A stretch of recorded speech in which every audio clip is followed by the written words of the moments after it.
Welcome back, listeners, to another episode of BehindTheSteelCurtain.com's The Standard is the Standard. And to my left, we have Michael Beck. What's up, Mike? Oh, not too much. Just another summer day. It finally feels out here on the West Coast. Finally got some sun my way. How about yourself, Lance?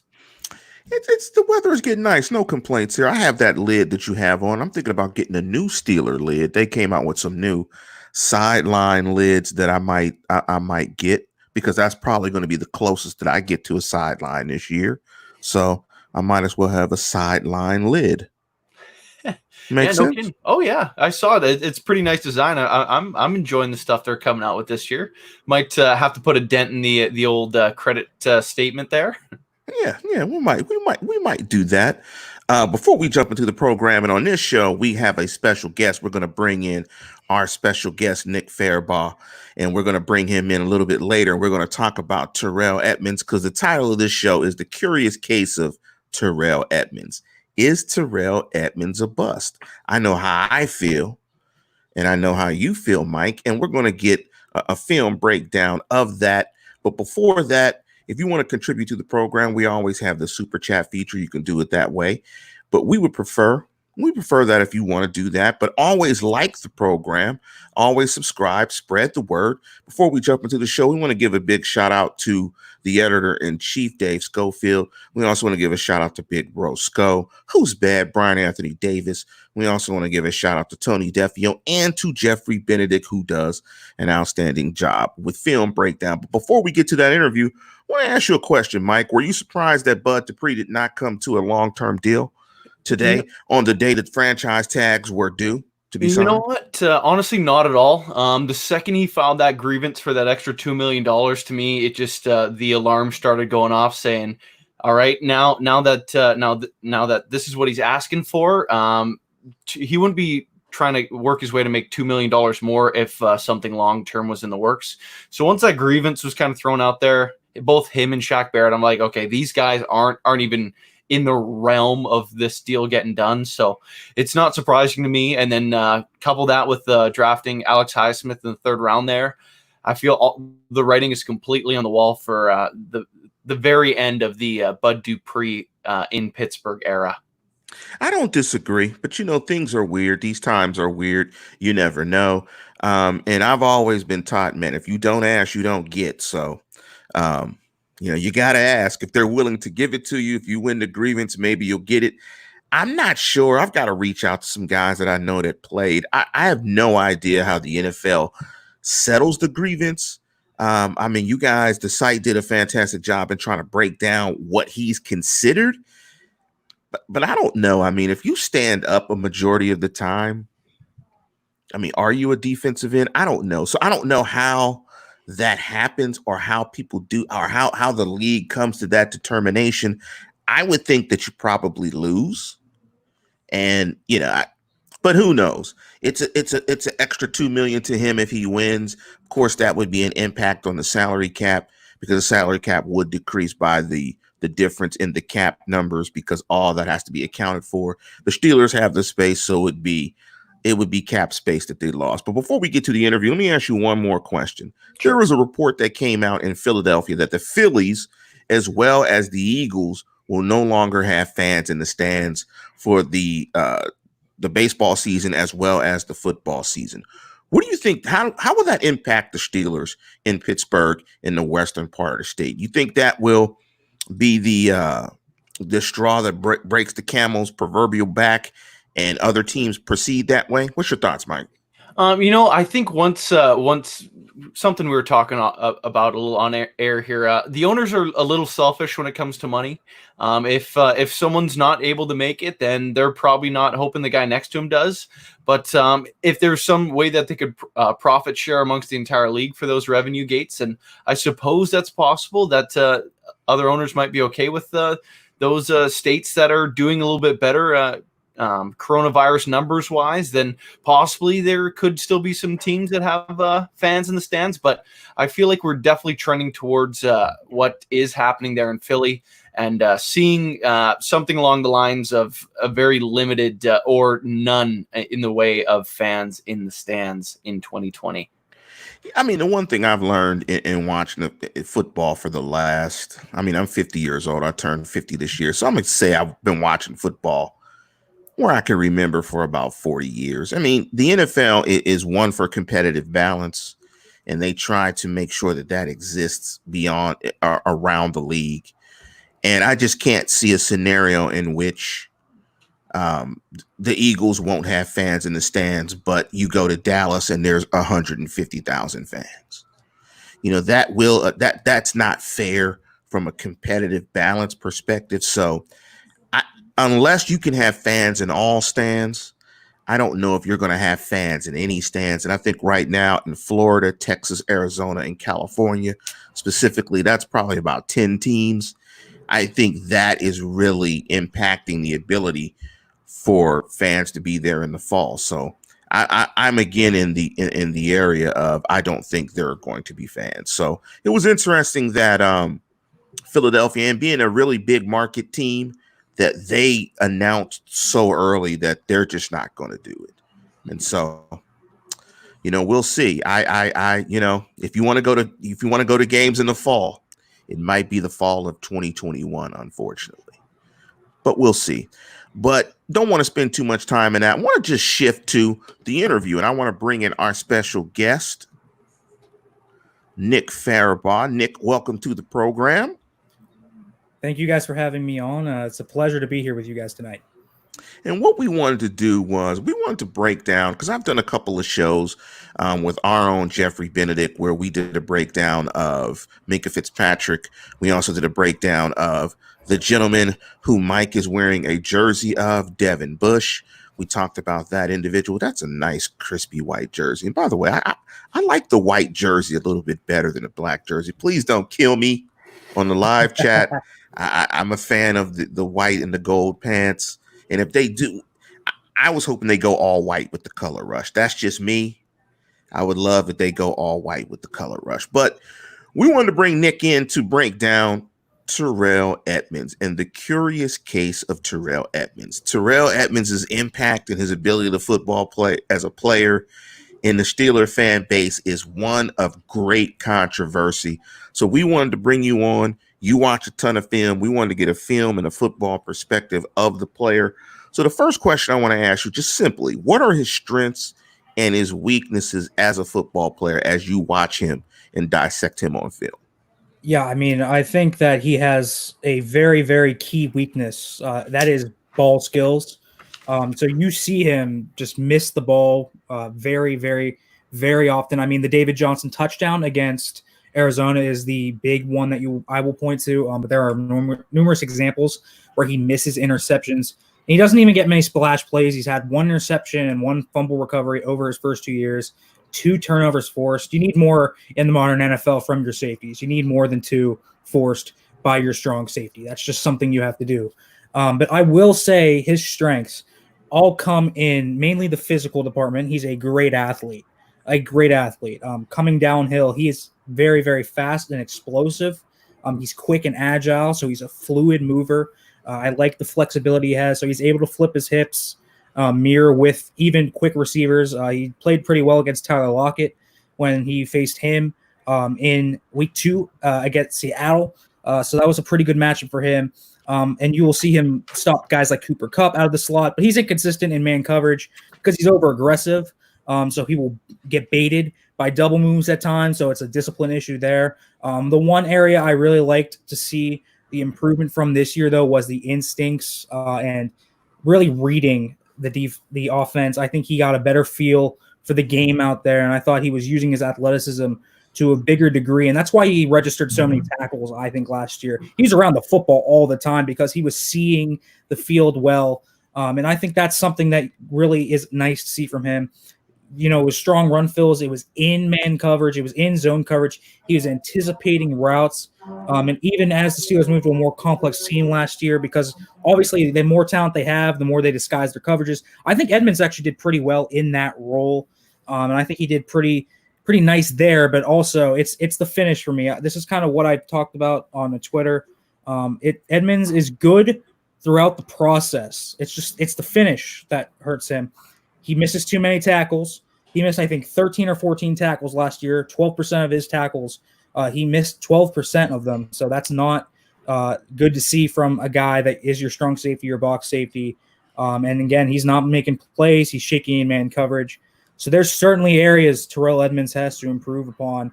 I think he did improve, like I said, but there's a lot that he has to work on as a safety. So, Mike, what's your question? Now, he obviously, I believe, came second in this team in tackles. Do you think that's something a safety should be having those kind of numbers, or do you think that's something that's kind of an issue when it comes to gaining yards down the field, or is that something that we shouldn't be worried about? It's a double-edged sword. For one, a product of those tackles were him getting beat. It was. He got toasted against the 49ers. He got toasted against the Ravens. He got toasted a few times in a few games and got at like 11 tackles just because he was tackling the guy that had beat him, 12, 15 yards downfield. That was something I did see. And again, that goes back to man coverage. It's his struggles in the man coverage area. But also, I will caution, I think he did a nice job of coming down the line and supporting in the run game. I did think he made some really nice run fills. And he saved a few actually big plays. I thought he did a nice job coming downhill at times. Now, that doesn't mean he should move to linebacker. If that's a question later, I don't think he should move to linebacker, but I do like what he did there. So it's a double-edged sword. Should he get that many tackles? Yeah, it's possible. I just don't want them to come off him getting beat so often from the slot, and that's something that he does need to improve upon. Now let me just jump into this. Yeah, Go ahead, sorry, Mike. go ahead, Lance. No, all right. I'll jump and do my question first. Sorry. When it comes to the positive flip side, is there a game from last year to say that was Terrell Edmunds' best game of the year? Yeah, his best game, in my opinion. When I watched his tape, it was that Cleveland Browns game in Week 13. I thought he played very, very well that game, and he was matched up against guys like Jarvis Landry that game, David Njoku. He faced some good football players that game, and he was actually doing pretty well. He didn't get beat too often. He made a few really nice plays when he came downhill. The Kareem Hunt tackle in open space, he was one-on-one man coverage. He saved about a 25-yard gain, made a nice technical clean tackle, wrapped up, twisted, and brought him down. It was a very nice play, and Kareem Hunt's a guy that is slippery and will break a lot of tackles. So that was a really nice thing to see. I think Edmunds, when you look at that Browns game, I think you saw a lot of the flashes you wanted to see and the upside that can make him really actually a hit in the first round rather than his murky water right now that he is currently in. So, yeah, that was the game that I thought encapsulated his progress the most.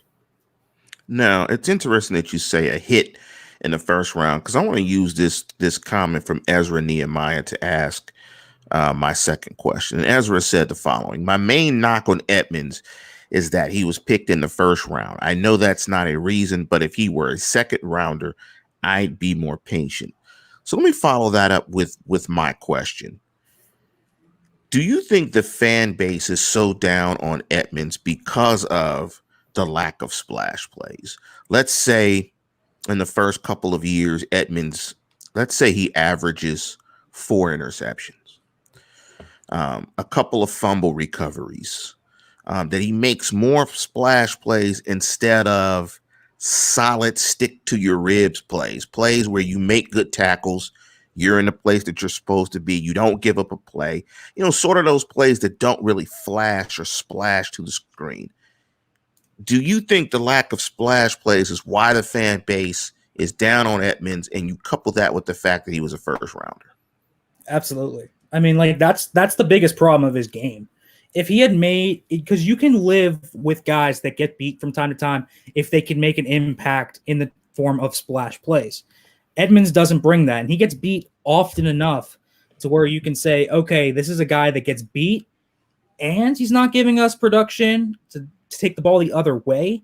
Yeah, this is a big reason why I think that Terrell Edmunds is viewed as a guy that has not lived up to his billing. He just does not get those interceptions. And I'll say this, I think he's given up a lot of big plays because of that lack of splash play ability. It's the ball skills. It's the ball tracking ability. He will not get his head around, And guess what? He'll give up catches that way. So if he's not able to make a play at the catch point because he can't track the ball, yeah, that's giving up splash plays instead of possibly making a splash play. Like I said, he gave up that touchdown in Arizona. He gave up a touchdown against the Rams to that. He gave up a touchdown against the Jets to Robbie Anderson right up the seam on that play. So, yeah, there's a few times when you look, if he could get his head around, it's an interception. Instead, it turns into a touchdown. So, yeah, it's a big time impact. Before you go, Mike, let me just ask you real quick, Nick, before I get out of here and let Mike ask his question. Is that correctable? Can you correct a lack of tracking the football? Because I come from a baseball background, play a lot of baseball. And my thought has always been, if you play DB or if you play receiver, I always think about cross training in sports, that if you play those positions, playing outfield is great. Playing outfield in baseball teaches you to run and track the ball in space as it's in the air. You have to move your body in a particular direction. You have to anticipate where the ball is going to go, how far it's going to travel. You got to locate it. You might have to catch it over either shoulder, and you have to alter your body positions. Can his ability to track the football be improved? Do you think it's something that the Steelers can improve with him?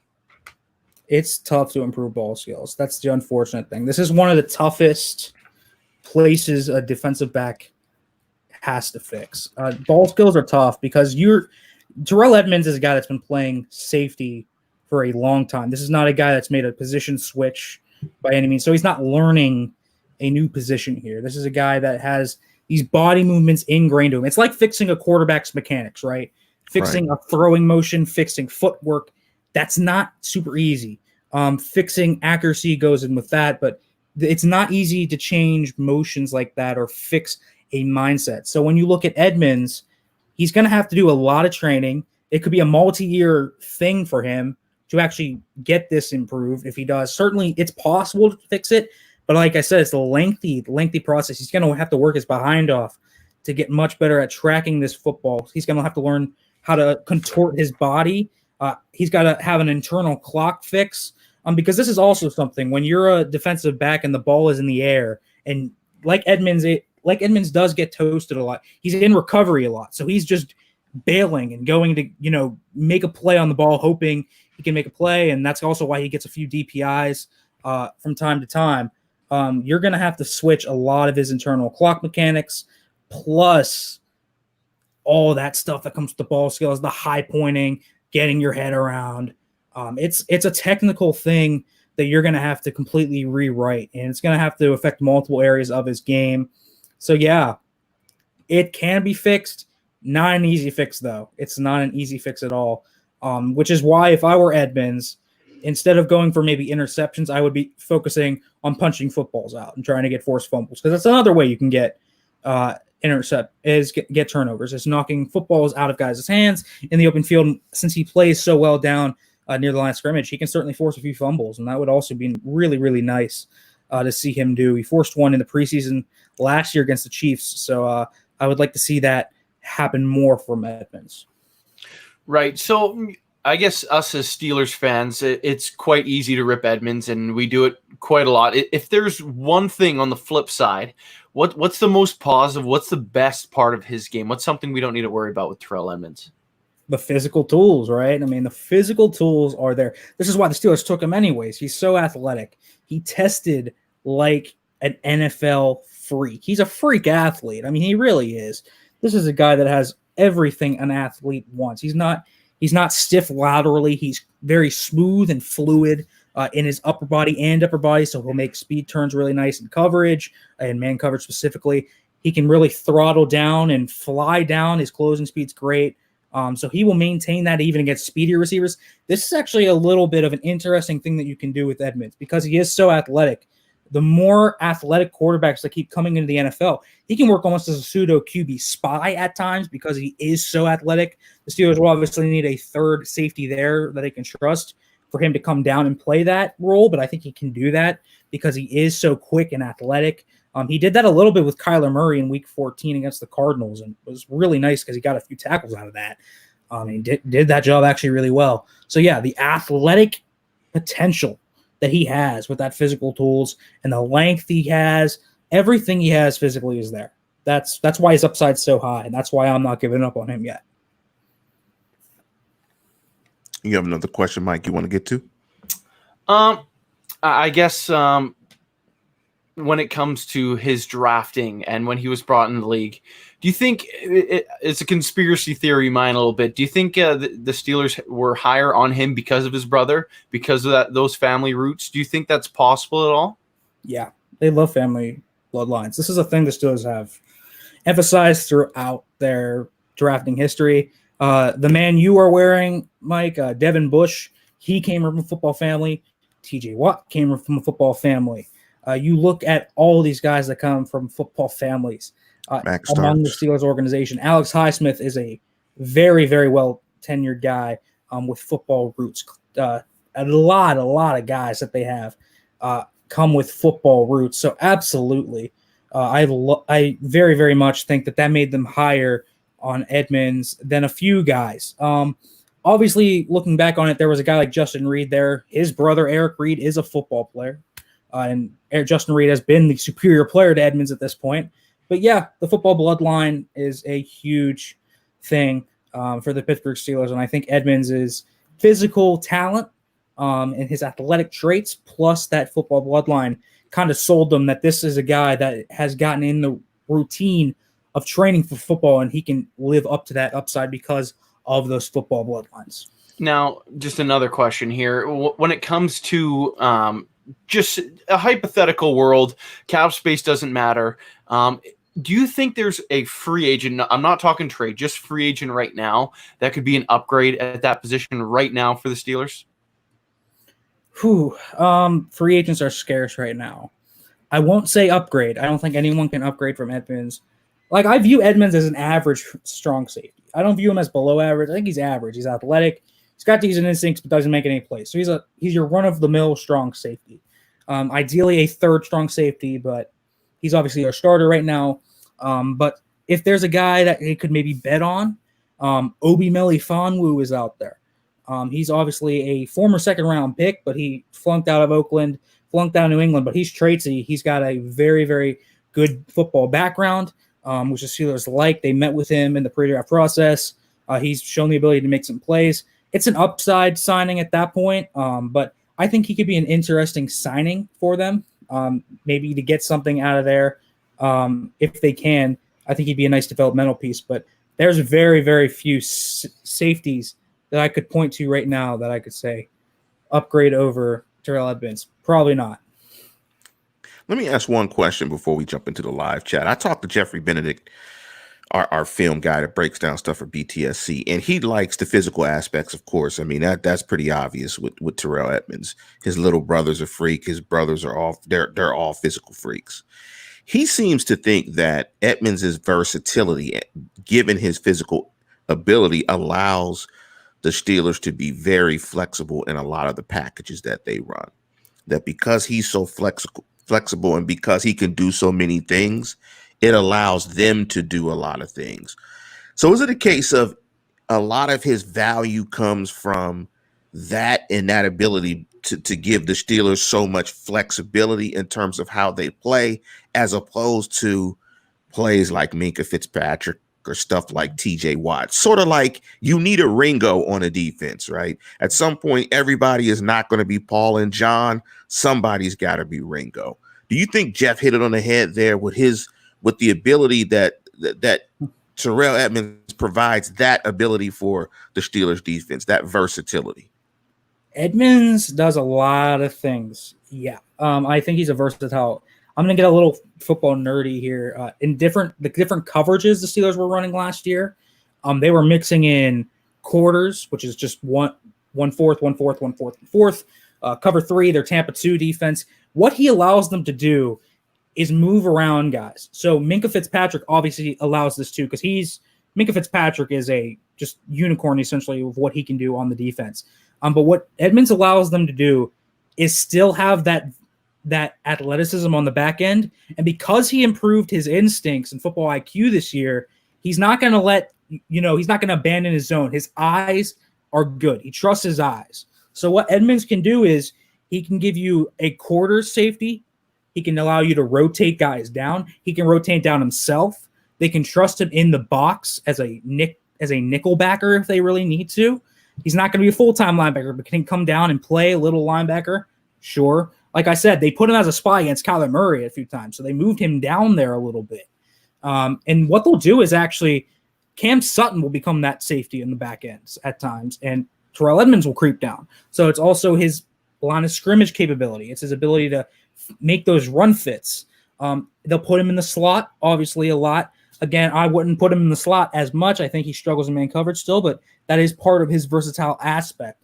So the athletic ability and the football IQ he has allows them to run a lot of different coverages, disguise their looks, and most importantly, they can trust that he's going to do his job in zone coverage because he is so smart. So what that allows them to do is it allows guys like Joe Hayden, it allows guys like Minkah Fitzpatrick that see the field a different way to move out of the defensive structure and make some really crazy plays because they can trust Edmunds to do the right fundamental thing on the back end. You got a question, Mike, before we take it to the live chat? Yeah, I have actually seen this a couple times in the live chat, people bringing up weakest link. Do you believe that to be true? Is Terrell Edmunds the weakest link of this defense, or do you suggest that could be someone else? Weakest link. So this is kind of an argument between three guys. It's either Edmunds, it's Vince Williams, UG3, or Tyson Alualu, depending on kind of what package you're in. Because the Steelers have a lot more interchangeable personnel now, obviously. Alualu sliding into the nose tackle slot. I'll probably put Alualu there as the weakest link. But I think Edmunds is certainly bottom. You picked the Cal guy. You picked the guy from my alumni. He's an alumnus of mine. You can't pick the Cal guy. It's somebody else. I'm just picking Alualu because he didn't run a ton. He's running a little bit of nose tackle in Jacksonville, but he didn't do it a ton. So it's not a fluid transition for Alualu. So that nose tackle spot, a little bit new, especially if he's running that full time, which the Steelers seem intent on doing him and Chris Wormley. Not Chris Wormley, sorry, Daniel McCullers. So yeah, that's going to be an interesting kind of dynamic to watch along the line. So I'm going to put Alualu there, even though I think Alualu is a pretty nice player there to have along the D line is depth. But I think Edmunds is certainly either second or third on the weakest link chart. But I'll say this: if Terrell Edmunds is your weakest link on your defense, I think you're doing pretty well for yourself. I will say that. I think you're doing pretty well for yourself. Yeah, absolutely. If your weakest link has that type of physical ability, then you're the Steelers defense, which was very good. Let's jump into the first question. It kind of jumps into what you were talking about with Minkah Fitzpatrick. And this is from Tyler Acuna. He asked, do you trust Edmunds taking the deep zone while Minkah is playing the middle in those robber zones?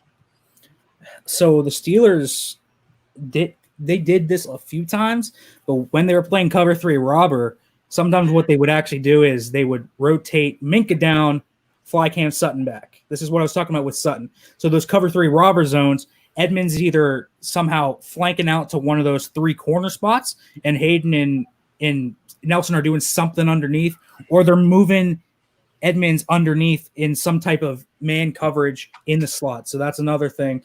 They'll put him in the slot a lot. Do I trust him in that cover 3? I think he could do it. I think he's fluid enough to flip his hips, get around. Again, I think his eyes are good. I think he sees the field well. But do I trust him back there? If a deep throw is thrown up deep, Edmunds is right there, which he probably will be because he does this well, and he whiffs.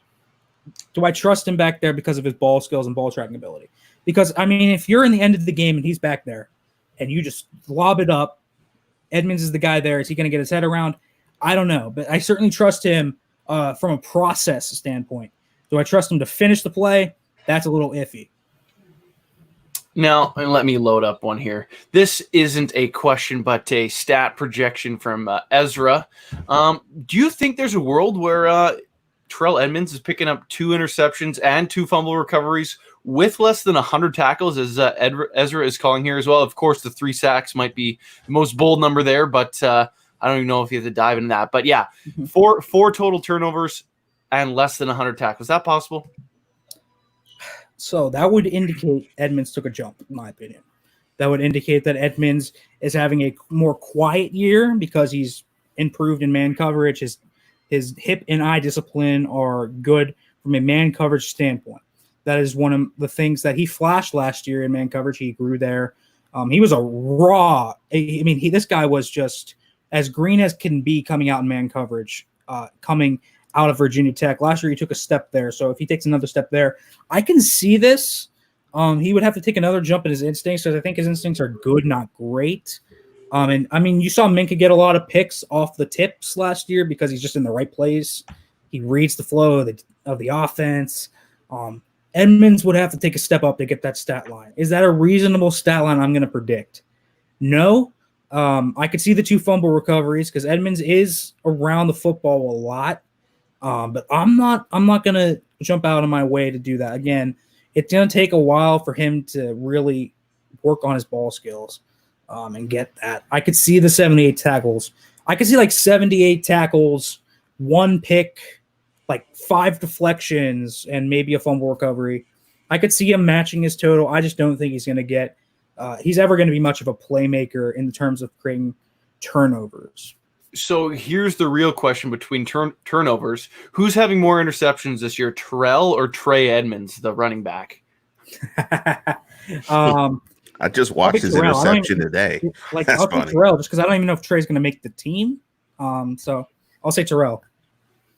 Let me jump into a question from Jave Man. And he asked the question, is Terrell Edmunds the Ryan Clark to Troy Polamalu for Minkah Fitzpatrick? Yeah, different players, right? So Troy was actually more of a box guy.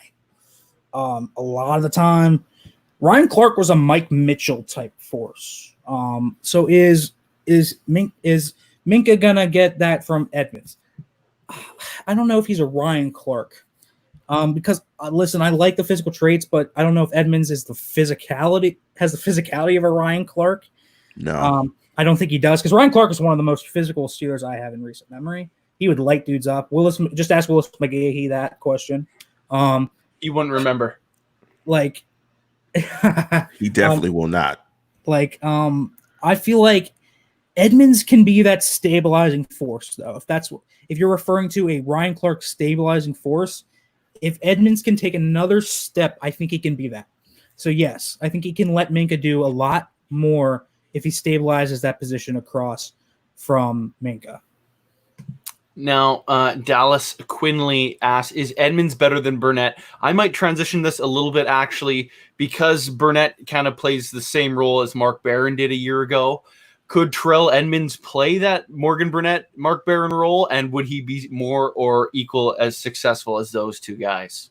First off, Edmunds is much better than Morgan Burnett.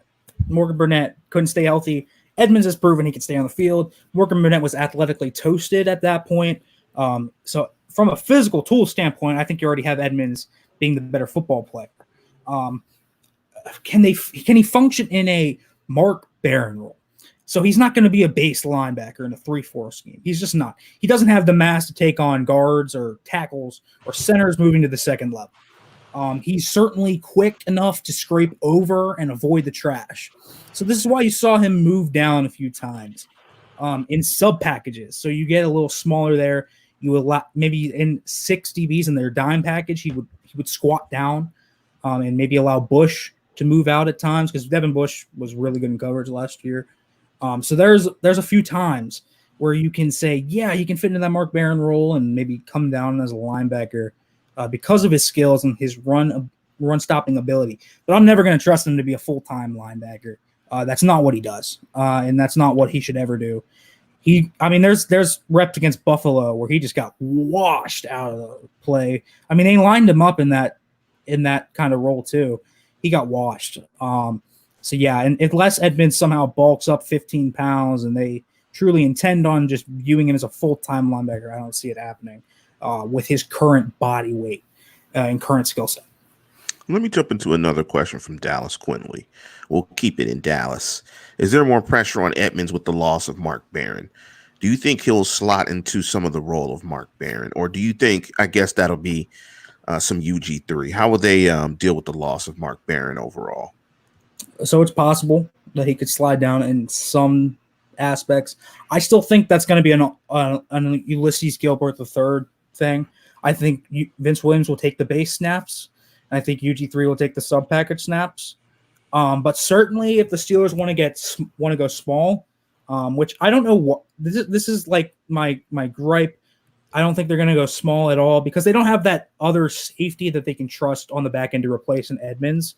Antoine Brooks could be that guy, but he's a 6th rounder. We haven't had an offseason. You're not going to trust a 6th round rookie in Antoine Brooks to fill that role. So that's a 2021 prospect more so than a 2020 prospect. So right now, Edmunds probably won't fill that role. But is the pressure on him more so big time? It can be a little, because he always, when they're playing their match zone or match man schemes, a lot of the time he'll work with that guy who filled Barron's spot. So he's got a little, you got to have to be able to communicate. So I guess if you want to talk about that area, that's where the pressure would come on. But I don't feel like that is going to be a pressure spot for Edmunds too much. Now, let's just say Terrell Edmunds in 2020 puts up virtually an identical stat line than he did a year ago. Plus, let's just say he adds 1 interception. Do you think he is getting that 5th-year option, or the Steelers going to be more likely to try to negotiate something smaller? I think he'll get it. I think he will. I think this, as long as he doesn't just fall off a cliff, he'll get it. Because the Steelers gave the 5th-year option to Bud Dupree, who had shown flashes but never put it together. That's kind of what Edmunds has done at this point. He's put flashes together, nothing substantial. And then obviously the Steelers were rewarded with Dupree breaking out. So they wouldn't shock me if somehow Terrell Edmunds broke out as a 5th-year guy. Like, that would not shock me. He was that raw coming out of Virginia Tech. So, yeah, I think they'll pick up the option if he doesn't fall off a cliff. That's my view on that. I don't disagree. I think he's played probably in the last couple of years, probably close to over 2,000 snaps.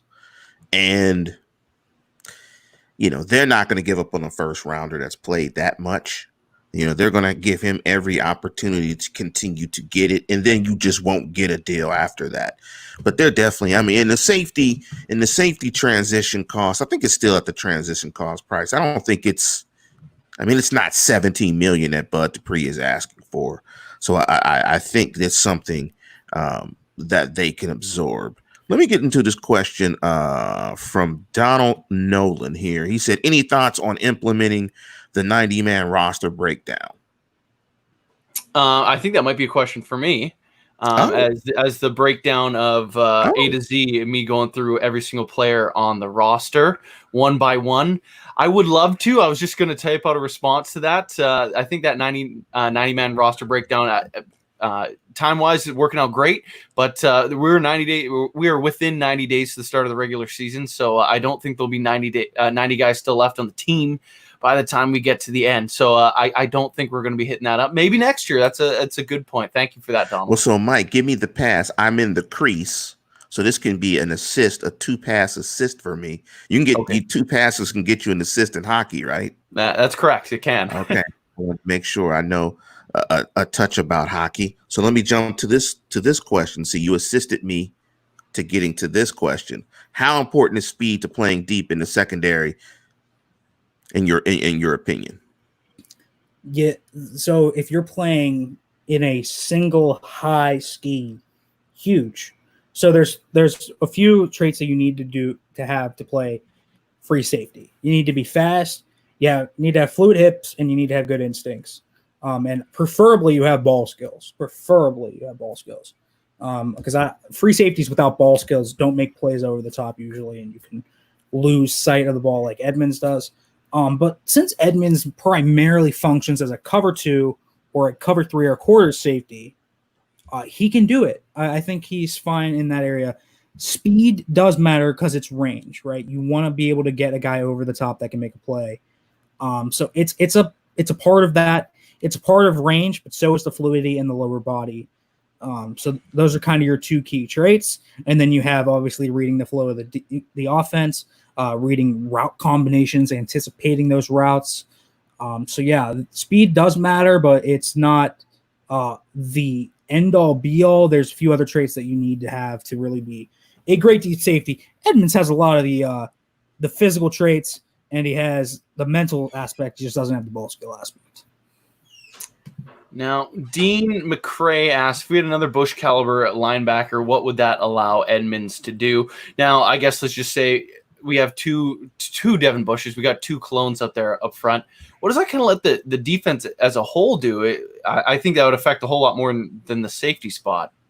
That would change the defensive dynamic completely, right? So assuming you get a guy that's an athletic mold of Bush, you have two phenoms in coverage. You have two guys with sideline to sideline range. You'd be playing a lot of dime. A lot of nickel, I would imagine. You would have you have those 5 DBs out there, and then you would have those two guys, because you can do so much with that. You can drop dudes into Tampa 2 with ease because they have range. Guys like Deion Jones, hyper athletic linebackers, just drop back into like deep safety sometimes.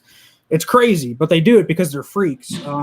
So you could see that happening. And what that would do is allow a guy like Edmunds to replace him down below. And it would cause so many different coverage options. You could mess with the quarterback's eyes so much by doing that. It really would be a game changer. We've seen some teams have that crazy two freakazoids out there. I think a team like the San Francisco 49ers kind of have that. They have Fred Warner and they have Dre Greenlaw. And those two guys are very good in coverage, and they're very athletic. And what they do is they really mess with the quarterback's size, and they'll drop their linebackers back deep, and they'll bring their safeties down. They'll just do so much over the middle. They'll trap the quarterbacks because they have good cornerbacks. It's a tough thing to really project how much you could change with another good linebacker. But in the Steelers scheme, especially when you need those good linebackers in coverage, it would allow you to run a lot more man if you want to, so you could be aggressive and man. You could certainly be more exotic in your blitzing, especially those slot corner blitzes. So what you could do is essentially, and the Steelers did do this last year, but you could do it more frequently. You could send that hyper-athletic linebacker over there, send that linebacker, bring down the safety so you could trust him in the slot. There's so much you could do with that. And it would allow you to put together match man more, match zone, so that's quarters more so. It would just allow you so many more options, pre-snap to post-snap. You could disguise coverages. It would allow Edmunds as a safety, though. Getting to the question, it would allow Edmunds to roam free over the middle of the field, trust his eyes more, and really use that athleticism to play aggressively and just make foot plays, which could translate into splash plays if he can just run around and use his athleticism. But it would allow Edmunds to do a lot of work near the line of scrimmage and kind of really take advantage of his strengths as a safety if you have all that talent around him. The live chat, are you looking at the live chat, Mike? The live chat is getting pretty rowdy. It's getting pretty rowdy in there. Want to just pop this comment up here. I think I lost it. But this is from Donald Nolan. He just wanted to say, got to give it up to Nick for fantastic analysis and breakdown.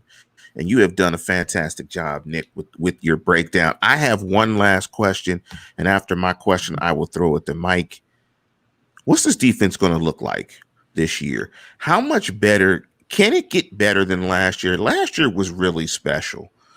What do you see different in this defense? How much better can it improve? Because it was pretty darn good. Not too much to complain about. So where do you see this defense evolving to, in this season? Does it get better? Is it, what do you think it looks like? Tough question. So there's so much change year to year. I'm going to say, first off, the cornerbacks. Steven Nelson had a career year. Does that stay put? Because cornerback is the most unstable position on that defense. The guys rise one year and fall off the next year.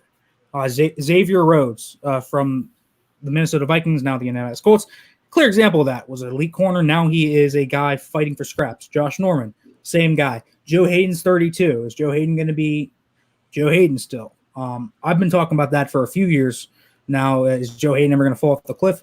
I don't know. He hasn't yet. So until he does and shows that on film, I'm going to assume that he is going to be Joe Hayden.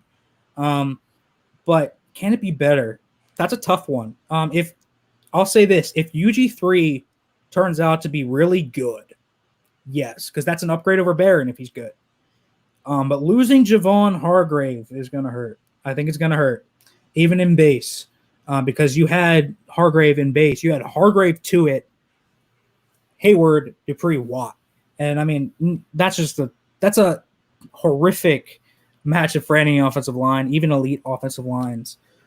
So can it get better? To get better, I'll say this. It requires a few factors. One, Terrell Edmunds has to take a jump, of course. That has to be something we talk about here.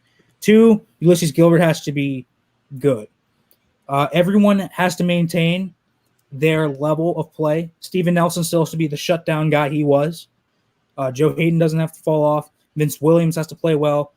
Cam Hayward and Stephon Tuitt. Hopefully Stephon Tuitt is still what we saw that first 6 games of last year. He might have been the best player on the defense last year for the games he played. Hopefully TJ Watt is still very good, and hopefully everyone stays healthy. Can Tyson Alualu fit well into that mold, and can Devin Bush take a step forward? But the 3 keys are Bush and Edmonds taking a leap, UG3 filling in well, Alualu filling in well. Those are the 3 keys, I think, to making this defense even better than they were last year. Tall task. I'm going to say they probably won't be better. They can be as good, but it would take a lot for them to be better. They might be better in certain aspects, but as a unit, going to be tough. But they could do it. They could do it because I really trust what Mike Tomlin has constructed on this defense. I like the coaches they have there now. I think Terrell Austin was a great hire for them. 38 turnovers last year, most in the league. We didn't. If you remember that 2018 defense, that defense could not get turnovers for their life. So, yeah, it's going to be hard to redo that with the 38 turnovers, but they can certainly still be very good, and I think they'll be a top 3 defense in the league, regardless. Now, question here for me. Do you think this 2020 Pittsburgh Steelers team has any shot at taking home Super Bowl number 7? Oh, definitely. They have the talent. Like, they do. I mean, this is a team we've talked about the defense so much. That's a team that's a Super Bowl defense. That's a Super Bowl defense, in my opinion. That's a team that can win the Super Bowl with that defense. So the offense is going to be the sticking point. One, is Ben Roethlisberger going to be Ben Roethlisberger? He's looked good in the videos, but we haven't actually seen him play in pads on a football field. It's his elbow and arm going to be cooked. If it's cooked, the Steelers' hopes are done. That's that simple. If Big Ben's arm is done, they're done. But if he's back, they can. And they have, I like their wide receiving room. I think it's an underrated wide receiving core. I like Juju Smith-Schuster to rebound this year. I like what they did there, moving him back to the slot more. I like that they added Eric Ebron. It's going to allow them to do a lot more in the middle of the field, give Big Ben that big target. I like James Washington. I love Deontay Johnson. I think Deontay Johnson is going to be a great football player. I think people are sleeping on James Washington. Chase Claypool's a really, really nice threat. And listen, I think this offensive line it's decent. I think that's kind of one thing I'm a little concerned about. Alejandro Villanueva took a little bit of a step back last year. Is the right tackle spot going to work? Is Zach Banner, Chuks Okorafor going to fit in well there? I like what I saw in film from both of them, but are they actually going to translate next year? I think Father's going to be fine at left guard. So it's going to be a little tough, but everything can click, and I can see it happening. But kind of all predicates on Big Ben, and that's kind of my thoughts on that. Let's put a bow on this fantastic interview. And again, Nick, I want to thank you for hopping onto the program and giving us some outstanding analysis. So I think what all Steeler Nation wants to just hear you say, either yes or no, explain it. Is Terrell Edmunds a bust? Pretty simple. No. No. So I've long held the standing that him being drafted in the first round has hurt his view among the fan base. This is a guy that the Steelers flat out reached on him. They flat out reached on Terrell Edmunds. Even if he hits, it's a reach. Like, I still consider Bud Dupree a reach. I know he hit It was after his 5th year, but he was still a reach. That's like it shouldn't take a first rounder 5 years to hit. You know what I mean? It shouldn't take a guy 5 rounds to hit. So yeah, he's a reach. Doesn't mean he can't be a good player though, and not be a bust. So just because you're a reach doesn't mean you're a bust. Bud Dupree's certainly not a bust. He's just not a great value pick. That's kind of how I view that.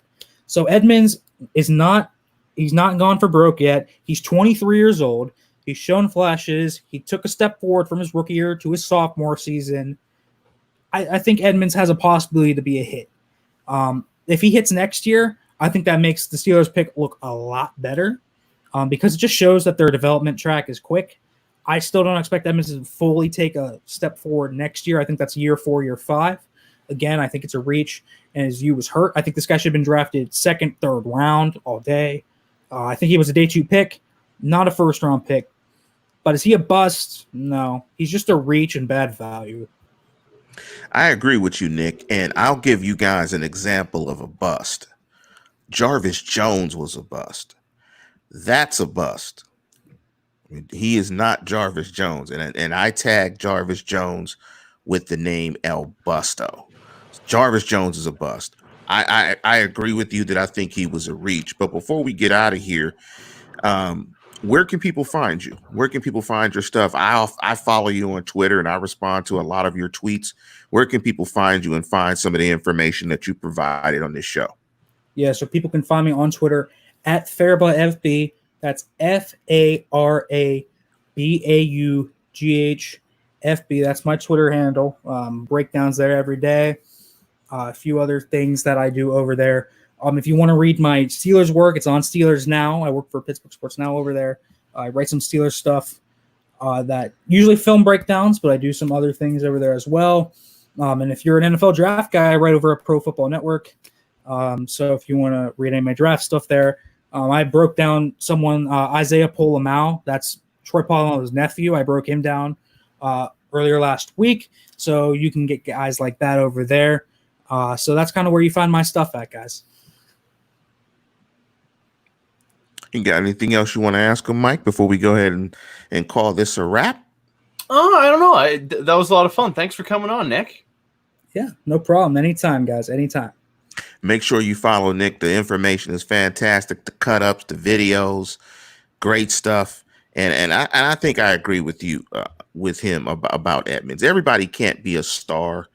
And sometimes you need guys to play their role. You know, you need eggs to bind ingredients to make a cake. I mean, you don't see the eggs once the cake is baked, but you need the eggs so the cake will rise. So you'll have a nice cake. No cake, no eggs, no cake. So, everybody can't be Minka Fitzpatrick. Everybody can't be TJ Watt. And I think what you said about him being drafted in the 1st round is the issue when it comes to him. If he were a 3rd round pick, we'd all love him. If he's a 1st round pick, and so because you're a 1st round pick, you come with expectations, and people really pick at your game, and they look for every little piece that you don't do well as opposed to what you do well. But with that, we're going to go ahead and get out of here, and we're going to conclude the program. And as always, tune in, tell a friend, and subscribe.